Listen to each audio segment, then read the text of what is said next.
Thanks, guys.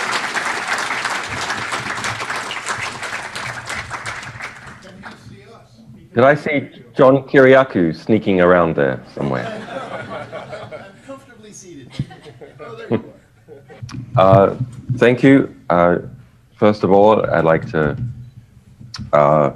pay a kind of tribute, I suppose, to Ron Paul and his institute, and the people that have supported him over the years, and what I know from personal experience is a very courageous position, and principled position in relation to the war racket.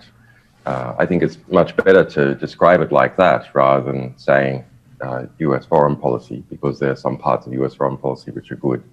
But the war racket, which dominates, unfortunately, the decisions that are made in US foreign policy, is something that is not good. And I think we can see this basically from first principles, that there are types of human interactions which are not zero-sum, which, as a result of the interaction at work, everyone is left better off.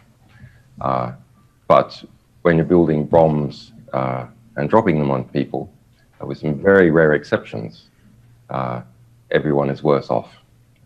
The resources that have gone into the construction are wasted, and you've destroyed the productive capacities of those who have their systems or industry destroyed. But it does make a profit for some people involved. One of the difficulties I have in speaking to this audience is that I think you all know that in some ways not a lot has changed from when Smedley Butler described this phenomenon of the war racket in the 1930s. There's, of course, an internal dimension to it and an external dimension, which externally can also be a protection racket. But if you understand that just over $7 trillion has been spent since 2001 on the various wars that the United States has been involved in, pulling in some of its allies, but that expenditure is from the US Treasury, together with the interest that will be paid on the loans that were borrowed to conduct that activity. You can see the extent of the wealth transfer into these destructive war industries. And if you see that the US election, let's look at the last federal election, it costs about $2 billion to run, and you compare that to $7 trillion, even just compared, let's say, to Saudi arms contracts of some $400 billion, that even if you just take 0.5% on the value of the Saudi arms contracts alone, you can fund both sides of US politics in a national election campaign. So that's the size of the industry that people are up against. I have a question that I'd like someone to answer, because the answer is not clear to me, but I think it's very interesting, which is the US defense budget has increased by about $100 billion this year, from $600 to $700 billion. And that's very serious. That's a nearly 20% increase in the military and intelligence budget. Now, Trump, in his election campaign, promised an increase in the budget, and he threw down one of his ambitious opening negotiation positions of an increase of $50 billion. And the Congress, including the House, including two-thirds of Democrats, increased that by another $50 billion. Now, $50 billion is the size of the entire Russian military budget.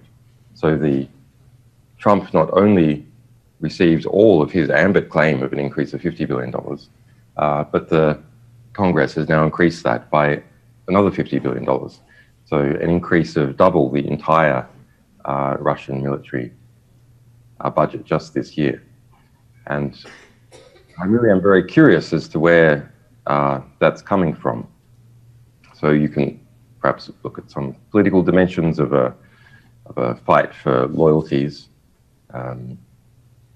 That the only element really of hard power that Trump has is perhaps the military, and his White House has been infested by generals. So perhaps there's a desire by the Congress also to bid for those loyalties.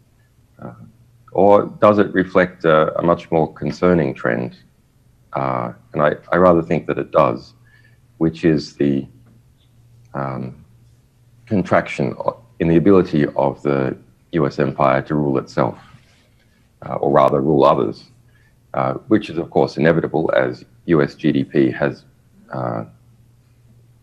declined from some 50% of world GDP to some 20% of world GDP today. Obviously, the United States can't hang on to its 500 to 1,300 military bases, depending on how you count them, across the world, when its proportion of global GDP has diminished so much. So are we seeing what is perhaps the beginnings of the death throes of the war racket in its attempt to hold on to that, which it cannot hold on to? Because there is an equivalent, which was towards the end of the Soviet Union. And as its ability to hold on to its territories and regions of influence diminished, its military budget started to skyrocket as well.